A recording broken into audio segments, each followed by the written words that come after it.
pour vous parler justement de cet outil que nous, on a mis en place et qu'on développe à travers ce webinaire qui a pour titre la fiabilité de la donnée en BIM, classer, vérifier et extraire via Solibri Office. Je ne passerai pas sur qui nous sommes parce que vous nous connaissez un petit peu, mais en gros, euh, on s'est créé en 90, on est un peu spécialisé dans la partie formation et conseil, et on associe ces activités formation et conseil pour aider nos clients à mettre en place leur méthodologie de production, principalement à travers les BIM, et on a la chance, nous, de travailler avec à peu près tout le monde. Ce qui est très intéressant dans notre pratique professionnelle, c'est qu'on n'est pas un bureau d'études. C'est-à-dire qu'on n'a pas de velléité à faire des missions de maîtrise d'œuvre, ni d'ailleurs des missions de maîtrise d'ouvrage. En fait, on fait de l'accompagnement à la montée en compétences, et pour cela, on va accompagner les acteurs. En quelques mots, la société ACTH, c'est deux associés, hein, c'est Florian Bonhomme qui est président, et puis moi, donc directeur du développement. On a un certain nombre d'activités, je ne vais pas trop revenir dessus. Je vais laisser très très vite la parole à la technique. Pour revenir juste sur la présentation de ce qu'on fait, depuis combien de temps? On le fait depuis 90, on a 33 ans, on est quand même une vingtaine de consultants, on est plutôt reconnus. Et on a, je vous ai dit, deux grandes jambes. Une jambe formation et accompagnement, c'est-à-dire qu'on forme et on accompagne les acteurs à la mise en place de leur méthodologie.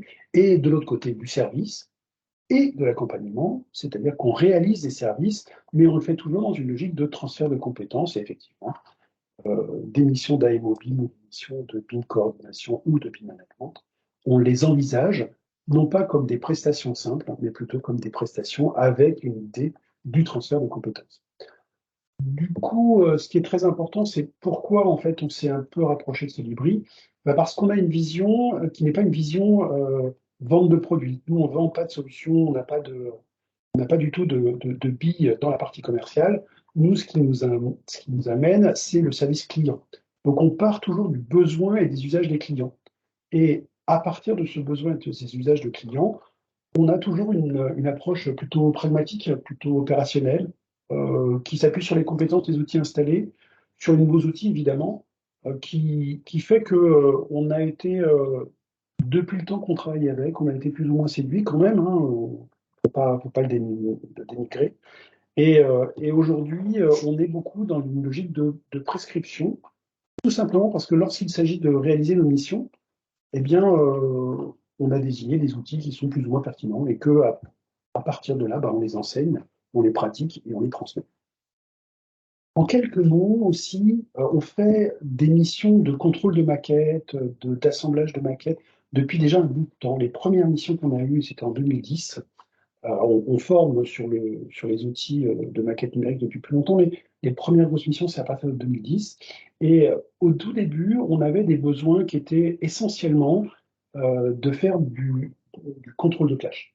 Donc on avait la partie 3D, on assemblait des maquettes, on faisait du contrôle de clash, on sortait des rapports complètement illisibles avec 3000 clashs sur une maquette, et puis on s'est vite aperçu que c'était absolument n'importe quoi.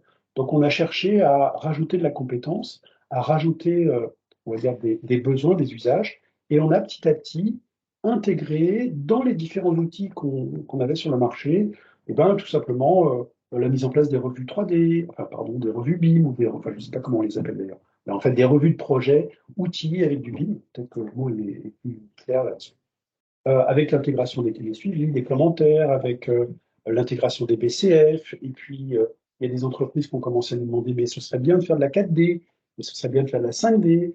Et puis maintenant, surtout d'ailleurs, avec une double vision, soit du management, soit maîtrise d'ouvrage, on est arrivé vers des besoins très très spécifiques de contrôle d'exigence, c'est-à-dire des contrôles d'exigence, soit en termes de qualité de la donnée, est-ce que les maquettes qui sont fournies, produites, sont pertinentes au sens structuration, organisation des données, en vue d'un usage, on va dire, exhaustif de la data, soit dans une logique plutôt de contrôle d'exigence, à savoir, est-ce que dans cet espace, il y a une caméra? Est-ce que dans cette salle de bain, il y a deux sanitaires, ou un sanitaire, ou un lavabo? Enfin bref. Donc des contrôles d'exigence qui sont plutôt du côté maîtrise d'ouvrage en fonction des besoins des différents projets.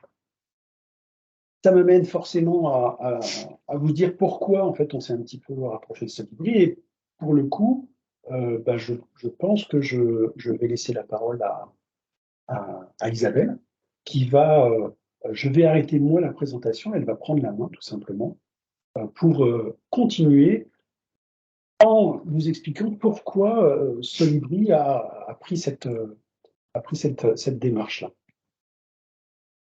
Donc je vais lui laisser la main. Voilà, et je vais la C'est laisser bon? prendre la main. Merci Isabelle aussi. Ok, c'est bon? Oui, Ok, donc bonjour à tous. Donc d'abord, je m'appelle Isabelle Rasman. Je suis responsable commerciale chez Solibri. Et en fait, voilà, tout d'abord, je remercie ACTH de m'avoir invité aujourd'hui à ce webinaire.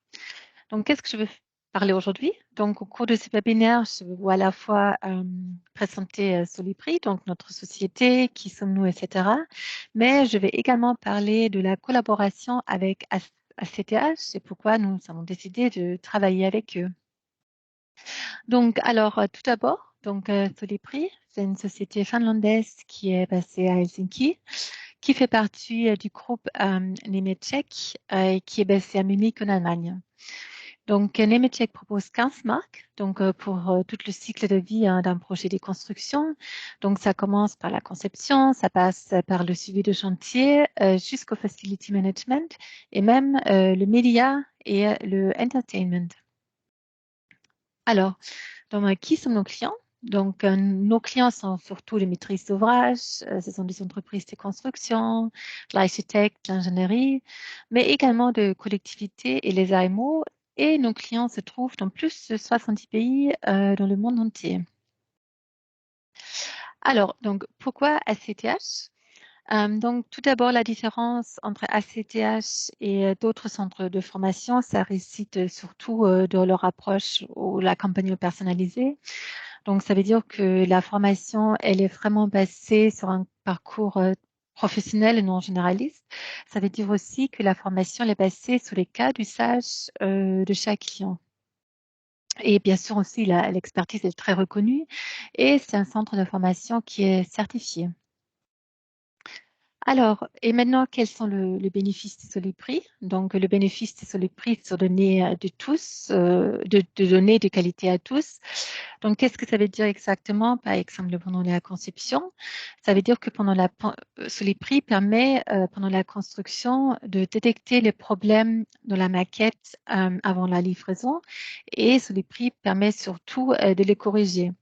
Parce que qu'est-ce qui se passe si on ne le fait pas? Donc, si on n'a pas corrigé le problème, ça veut dire qu'on va consacrer beaucoup plus de temps à la correction des maquettes BIM. Donc, par conséquent, les coûts vont augmenter et bien sûr, la qualité de la maquette va baisser. Qu'est-ce que ça veut dire pour la coordination BIM, par exemple? Donc, Solibri permet vraiment de combiner les maquettes de différentes disciplines et tout en appliquant des règles de Solibri. Donc, à la fois des règles qui sont déjà prédéfinies, mais aussi des règles customisées.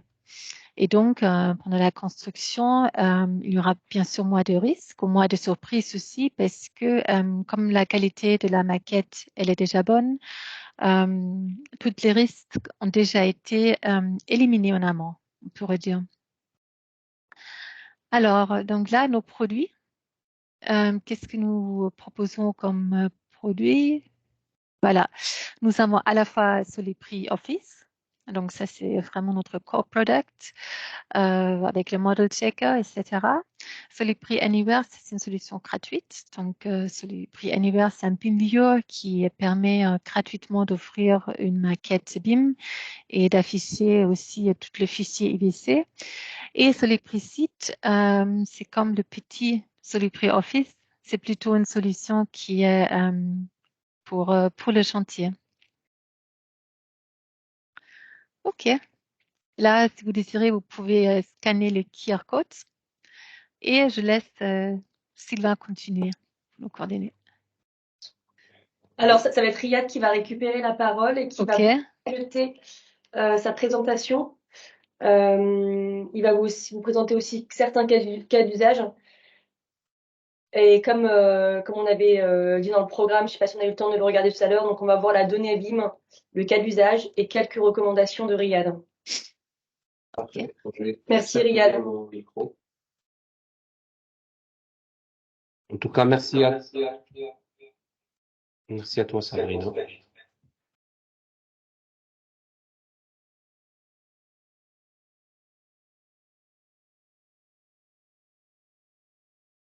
Merci Sabrina, merci Sylvain. Je crois qu'on a un retour de micro.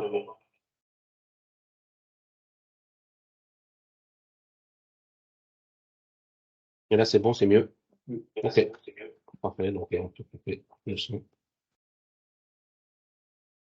Parfait, donc dans la continuité de ce qui a été dit, du coup, merci à Sabrina d'avoir fait l'introduction. Merci à Sylvain de donner le contexte et merci à Isabelle d'avoir introduit les solutions qu'on peut déployer. Donc, dans la continuité de ce qui a été dit, la fiabilité de la donnée aujourd'hui est quelque chose d'hyper important. C'est-à-dire que l'exigence BIM nous oblige à avoir une donnée numérique, qu'elle soit géométrique ou alphanumérique, fiable, en vue d'être exploités pour plusieurs usages derrière. Aujourd'hui et jusqu'à maintenant, on a souvent parlé des formats natifs, des logiciels qui sont des formats propriétaires et qui sont des logiciels de production.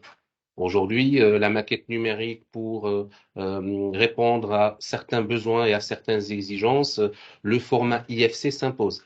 Le format IFC, pour rappel, étant l'open format qui permet, on va dire, d'ouvrir la maquette ou les maquettes numériques dans n'importe quelle solution compatible avec le format IFC. Et donc, il est très important de vérifier la qualité et la fiabilité de la donnée BIM dans des visionneuses et sur le format IFC. Ces données-là, elles peuvent être descriptives, elles peuvent être structurelles, de maintenance. Ce qu'a rappelé Sylvain tout au début, c'est que au début de la démarche BIM, les professionnels métiers se focalisaient sur tout ce qui est classe géométrique. Bah, sauf que la donnée, elle n'est pas que géométrique et aujourd'hui, on vise de plus en plus justement à vérifier la qualité et la présence de la donnée et surtout qui a accès à quoi. Ce qui fait que la solution que propose Solibri par le produit Solibri Office va permettre de répondre à un certain nombre d'exigences pour faire ce qu'on appelle du contrôle réglementaire ou du contrôle de fiabilité. Aujourd'hui, la mission ne se limite pas juste à faire une détection de clash, mais plutôt, on va dire, un contrôle de la pertinence de l'information. Alors, un petit focus sur la donnée BIM. La donnée BIM, on la retrouve dans les différentes maquettes numériques. Ces différentes maquettes numériques obéissent à un découpage. Donc, en gros, aujourd'hui, il suffit pas d'avoir une seule maquette numérique, un projet ou un ouvrage. C'est un assemblage de plusieurs maquettes numériques métiers. Ces maquettes numériques métiers, elles peuvent être décomposées soit par lot, soit par contrat, soit par zone, soit par micro-lot, soit par responsabilité. On va dire tout dépendra du contexte du projet. Ce qui fait que dans vos contrôles réglementaires et contrôles de fiabilité, en fonction du découpage qui a été imposé ou qui a été proposé, la vérification là se fera soit sur une maquette, soit sur plusieurs maquettes, soit sur une zone, soit sur plusieurs zones, sachant que la donnée peut être différente d'une zone à une autre, d'un métier à un autre, et tout le monde n'a pas forcément besoin d'accéder à la même information. La donnée, quant à elle, comme on l'a rappelé tout à l'heure, elle est à la fois géométrique, alphanumérique et documentaire. Donc, il ne faut pas oublier que les deux dernières parties, en l'occurrence le niveau d'information et le niveau de documentation, est aussi important dans la fiabilité de la donnée. Aujourd'hui, dans n'importe quelle visionneuse, et en l'occurrence sur Solibri Office, très très rapidement, on a accès à cette donnée-là.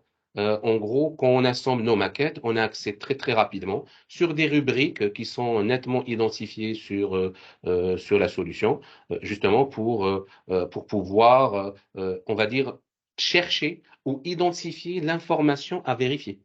Et donc là, si je rebascule sur l'interface du logiciel, donc comme n'importe quelle visionneuse, euh, et en l'occurrence sur Solibri, ce qui est très intéressant, c'est que quand on sélectionne un élément, n'importe lequel, à l'intérieur de la maquette, en fait, on a accès forcément à toute la partie données qu'on retrouve ici. Ça sous-entend que sur la solution, là, j'ai sélectionné un éclairage de sécurité, par exemple. J'ai accès dans les données BIM, dans la partie identification, à la description de l'objet. Je peux avoir accès à son emplacement. Je peux récupérer les quantités, les relations, les classifications. Donc, dans la donnée BIM, j'ai envie de dire que ça, c'est des métadonnées, c'est des attributs qui sont interprétés par SolibriOffice directement. Ça veut dire que peu importe le logiciel utilisé, peu importe, on va dire, la discipline de la maquette, on aura quasiment et tout le temps la même structuration.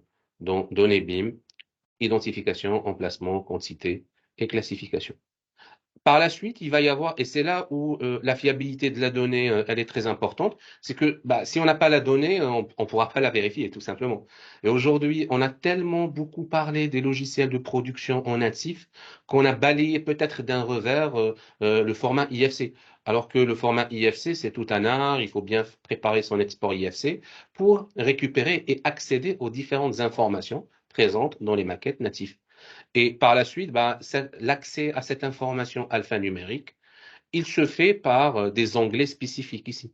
En gros, ici, on va avoir les P7, ce qu'on appelle un P7, c'est le jeu de propriété natif de la catégorie d'objets. Et dans autres propriétés, en l'occurrence, là, on va récupérer ça si c'est une maquette qui a été faite sur Revit ou sur Allplan ou sur Tekla ou sur Bentley, on va récupérer dans autres propriétés toutes les métadonnées et toutes les informations qui ont été, on va dire, qui ont été exportées au moment de faire, je dirais, au moment de choisir le format IFC. Donc, ce qui fait que, en plus du fait que la partie visionneuse, pour pouvoir naviguer, pour pouvoir faire des coupes, on va dire, on vous passe le b.a.-ba. Ce qui est très pertinent de savoir, c'est aujourd'hui, en sélectionnant un élément, on a accès à toutes ces informations-là. L'outil devient très intéressant. Pourquoi? Parce que on a la possibilité de classer l'information. Parce que souvent, on récupère des maquettes numériques où la donnée n'est pas homogène, elle est hétérogène, elle n'est pas bien rangée, elle n'est pas bien classée. Et on a la possibilité de la classer différemment. D'ailleurs, c'est ce qu'on fera, c'est ce qu'on verra par la suite. Je repasse sur la presse. Donc là, pour pouvoir classer la donnée et la vérifier, ce qu'on disait tout à l'heure, il faut d'abord bien l'identifier, donc bien chercher où l'information se retrouve. Et la philosophie d'approche dans un outil comme SolibriOffice est de se dire, avant de vérifier ma donnée, il y a 3 étapes. Je dois d'abord classer mes objets suivant des critères, qu'on verra par la suite. Je vérifie les géométries et les informations avec un contrôle de vérification et je peux potentiellement extraire les données vers des tableurs Excel pour pouvoir interpréter, pour pouvoir préparer des tableaux de bord par la suite. Donc ça, gardons à l'esprit que pour pouvoir vérifier une donnée, classer, vérifier, extraire. Et ce que rappelait tout à l'heure Isabelle, justement, c'est principalement les fonctionnalités que propose SolibriOffice en tout cas. Alors, quelques cas d'usage qui nous ont permis, on va dire, d'organiser ce webinaire-là, hein, justement, de se dire, concrètement, OK, la donnée, elle existe. On a des maquettes, mais on est censé vérifier quoi? Donc, plusieurs scénarios sont possibles. Les exigences, elles peuvent être dictées par une maîtrise d'ouvrage. En l'occurrence, vous avez un projet. Une maîtrise d'ouvrage vous impose d'avoir des données alphanumériques et géométriques à l'intérieur de vos maquettes. Les exigences, elles peuvent être en interne. Si on est un maître d'œuvre, en groupement de maîtrise d'œuvre, ces exigences-là vont nous permettre d'assurer une meilleure revue, une meilleure mission de synthèse, une meilleure planification 4D, ce qu'a rappelé Sylvain tout au début. Et ces scénarios-là font que l'outil permet, on va dire, d'obéir et permet de répondre à quelques cas d'exemples pratiques. On vous a sélectionné 5, sachant que c'est sans limite, ça dépend ce qu'on peut vérifier. Dans notre webinaire, il est possible de classer des matériaux, par exemple. Il est possible de vérifier une présence d'un attribut ou d'une métadonnée. On peut faire un contrôle réglementaire entre des distances d'équipement. On peut comparer des versions de maquettes. Souvent, ça c'est ce qui manquait sur les solutions précédente, c'est que lorsque une maquette évolue, lorsqu'on a une mise à jour d'une maquette, bah, il y avait très très peu d'outils qui permettaient de vérifier l'évolution et ce qui a été changé d'une version à une autre. Ce qui est intéressant avec Solibri, justement, c'est on peut à la fois vérifier ce qui a changé en termes d'information et en termes de géométrie. Et on peut gérer des identifiants pour les fondations. Par exemple, avant d'aller sur le chantier, pour des problématiques de coffrage, on a besoin d'avoir un identifiant unique sur nos semelles isolées, nos pieux, par exemple. Ça permet juste de ne pas se tromper dans la rotation, que ce soit des échafaudages ou dans les plans de coffrage qu'on peut déployer. Alors, si on démarre par le premier, on peut très bien vérifier la présence, pardon, d'un certain nombre de matériaux en vue d'extraire peut-être des volumes et en vue de calculer l'empreinte carbone, par exemple. Alors bien sûr, Solibri ne calcule pas l'empreinte carbone à travers la maquette numérique, en tout cas pas à l'heure où on parle. Néanmoins, il permet de, on va dire, de classer d'abord des matériaux, d'extraire les volumes significatifs. La classification, elle est importante. Pourquoi? Parce que des fois, dans une maquette numérique faite par un des acteurs, il se peut que dans le nommage des matériaux, on se retrouve avec des nommages hétérogènes, ou des fois on nomme béton en majuscule, béton en minuscule, avec accent, sans accent, arc tiré, acier, acier. Et donc, ce qui fait qu'on se retrouve avec un cas de figure où on a énormément d'informations qui sont, on va dire, mélangées. Donc, ce qui fait que l'outil va permettre d'abord de classer. Et donc, si je rebascule sur, on va dire, la présentation, typiquement ici, quand vous sélectionnez un élément, vous avez une information dans matériaux et finitions. Et par exemple, ici, vous voyez, j'ai cette information-là du matériau structurel. En l'occurrence, ici, on a du béton coulé sur place. Je prends un autre élément. Vous voyez celui-là, il s'appelle arc-béton armé. Bah, on voit bien que bah, si ça se trouve, c'est le même matériau, c'est juste qu'il est nommé différemment. Ça veut dire que derrière, pour vérifier la pertinence et la fiabilité de l'information qui est là, ça va être un petit peu compliqué. Donc du coup, Solibri propose la possibilité de classer des éléments. Et en fait, ici, très rapidement, si je veux afficher mes objets en fonction de leur classification, là, ce qu'on peut faire, on peut créer sa propre classification qui permet d'homogénéiser les informations. En gros, je ne vais pas me retrouver avec arc-béton, arc-acier, acier en majuscule. Là, je crée une classification qui va me permettre de, bah, quand je clique ici, très rapidement, j'ai, en fonction d'un code couleur qu'on peut affecter, j'ai la classification de mes éléments. On parlait tout à l'heure du béton, hein, parce que généralement sur des chantiers, c'est le matériau qui est le plus déployé, entre guillemets. Alors, après, ça dépend des chantiers. Mais là, si j'isole, très rapidement, je récupère tous les objets qui ont comme classification du béton. Après qu'ils soient nommés béton armé, béton C2030, béton armé précontraint. Donc, encore une fois, l'idée, c'était de les ranger dans la même catégorie. Idem, si je veux garder que les matériaux peinture, bah, dans cette maquette-là, j'ai le repérage de mes peintures. Je peux avoir un repérage du matériau plâtre très rapidement. Je peux avoir du verre. Et là, par exemple, typiquement, j'ai une catégorie qui s'appelle pas d'infos. Donc, pas d'infos, par exemple, ça, c'est tous les éléments qui n'ont pas un matériau renseigné. Et ça permet de dire, bah, demain, si je veux faire un calcul de mon empreinte carbone en s'appuyant sur une maquette numérique, bah, si la donnée n'est pas là, si la donnée n'est pas fiable, derrière, le cas d'usage et l'exigence n'est pas respectée. Et donc, du coup, par la suite, on a la possibilité de récupérer un certain nombre d'informations. Donc ça, c'était pour le premier cas d'usage, où on pouvait très très rapidement classer en fonction des spécificités qu'on peut entrer derrière. Alors là, l'idée, c'est pas de vous montrer le mode opératoire, hein, parce que là, vous voyez, on clique, on a un code couleur qui est affecté. Derrière, il y a tout un travail préparatoire qui permet de bien ranger les objets pour avoir une arborescence bien structurée ici. Donc je rebascule sur ma presse.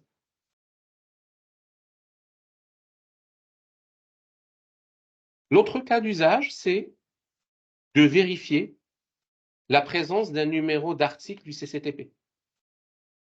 Des fois, on a des maquettes où on peut rentrer le numéro du lot, le numéro de l'article du CCTP, et ça peut être très pertinent des fois de se dire, bah, j'aimerais bien vérifier les informations qui sont là. Donc, pour pouvoir le faire, je rebascule sur mon modèle. Et typiquement ici,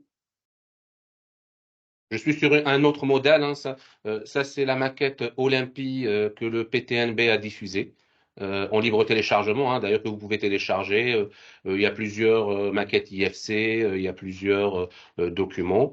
Et donc là, ce qui a été fait sur cette maquette-là, justement, c'est que quand vous sélectionnez l'information, dans les propriétés ici DCE, vous voyez dans autres propriétés, dans cette maquette-là, il y avait une information dans laquelle bah, le numéro de l'article ou le numéro du lot est renseigné dans cet objet-là.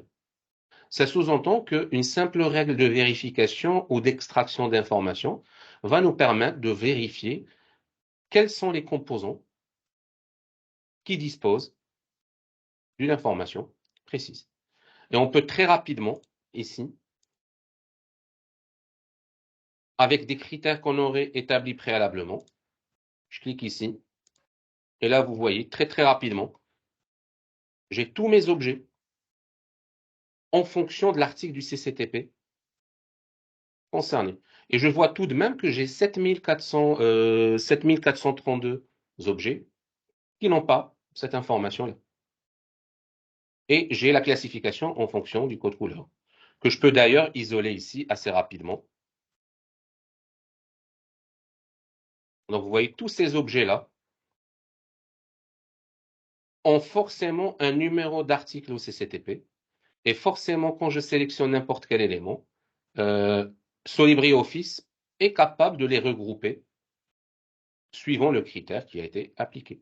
Et donc derrière, ça permet très rapidement de dire, bah, en fait, cet objet-là, dans les éléments du CCTP, on a l'information qui est là. Donc ça, idem, et bien évidemment, on peut très bien faire un export derrière. Et si je fais un export derrière d'informations au format Excel, je peux très bien récupérer l'information. Et vous voyez, on est capable très rapidement de sortir les champs qui étaient renseignés avec le nombre d'objets. Le code couleur, bien sûr, on peut le personnaliser, on peut le masquer derrière. Alors, on aurait pu ajouter d'autres colonnes supplémentaires du type quels sont les objets qui sont présents à tel ou tel niveau, et ainsi de suite. Mais là, on a une liste exhaustive de tout ce qui a été renseigné. Ça sous-entend que potentiellement, que pour un économiste, par exemple, il peut très facilement checker et vérifier est-ce que l'information a été bien renseignée ou pas. Déjà, s'il constate qu'il y a un numéro d'article qui n'existe pas dans cette liste-là, bah déjà à la base, très rapidement, il peut savoir d'où peut venir et d'où peut subvenir le problème. Donc bien sûr, hein, vous voyez, en fonction des différents cas de figure, là en l'occurrence, on peut avoir une exigence qui va nous permettre de calculer une distance requise entre deux équipements.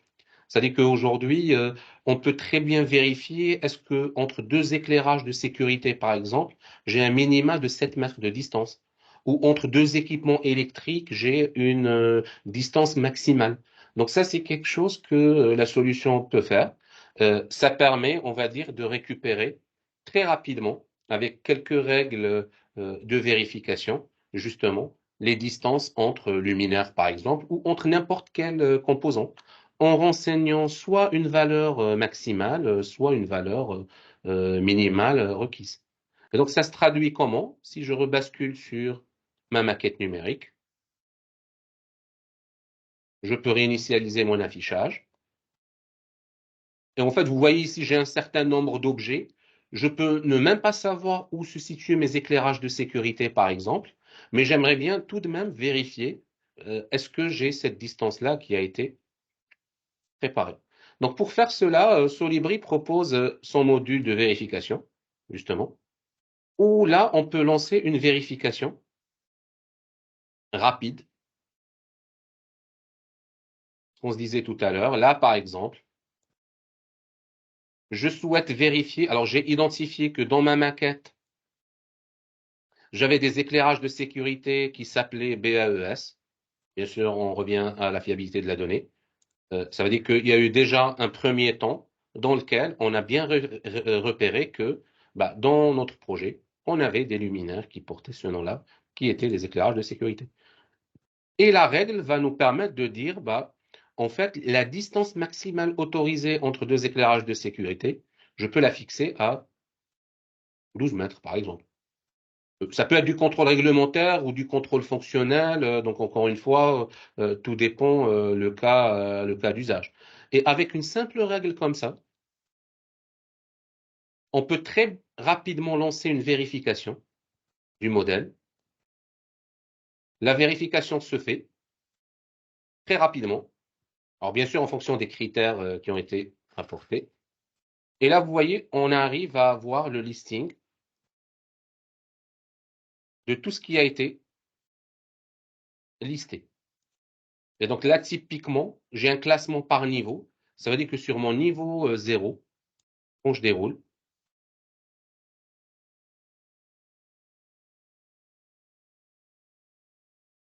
ce que Solibri fait, vous voyez là, il a détecté très rapidement deux éclairages de sécurité.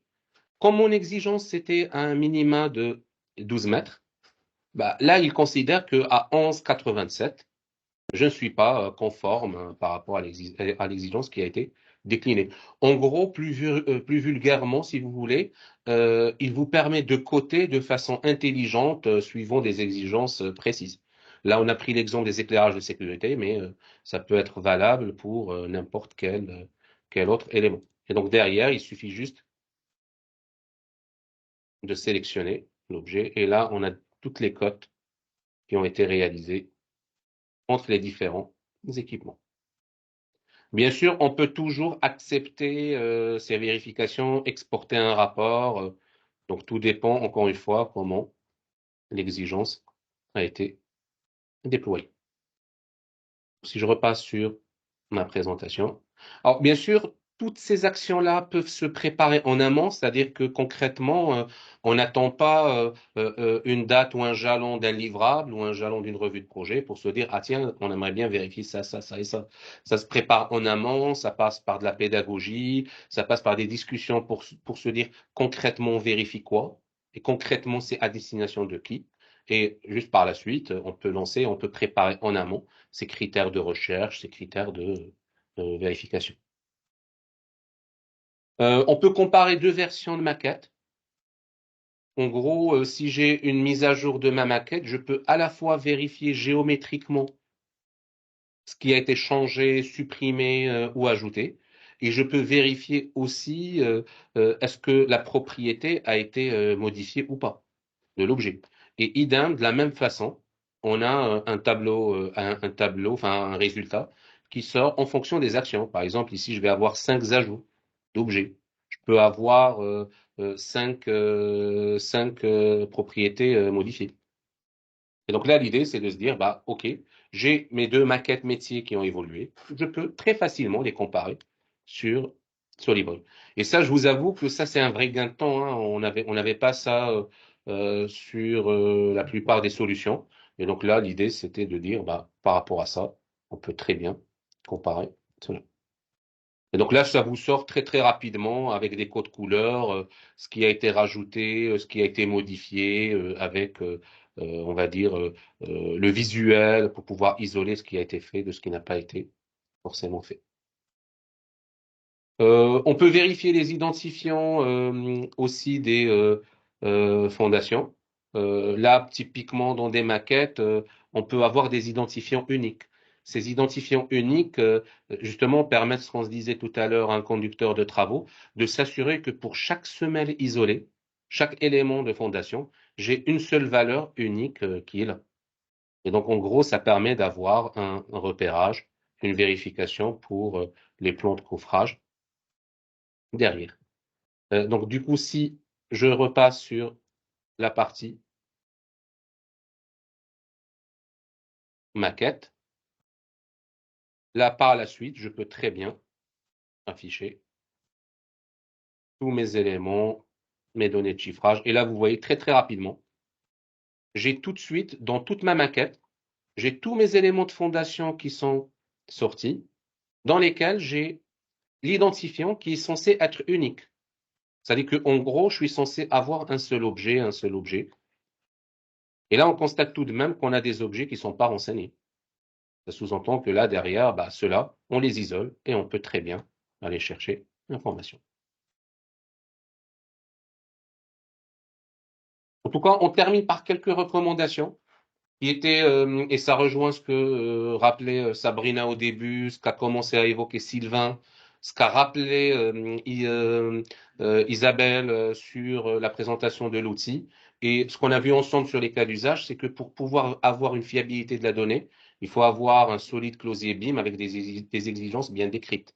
En gros, concrètement, savoir ce qu'on veut, pour qui, à quel moment et qu'est-ce qu'on est censé vérifier. Sur la solution Solibri, il faut avoir une approche adaptée pour gérer l'arborescence des objets. En gros, derrière, il faut savoir comment classer les objets en fonction de quels critères et utiliser surtout les modules de classification, de vérification et d'extraction que Solibri propose, justement pour pouvoir réaliser sa propre vérification. Et pour terminer, j'aimerais dire qu'aujourd'hui et jusqu'à maintenant, on a favorisé le contrôle de maquettes sur les modèles natifs. Maintenant, de plus en plus, on se tourne vers la vérification du modèle IFC. À partir du moment où l'IFC est conforme, si vous voulez, le natif indirectement l'est. Et donc, du coup, ça, c'est les 4 points clés sur lesquels, en tout cas, on voulait terminer. Donc, en tout cas, je repasse la parole à Sabrina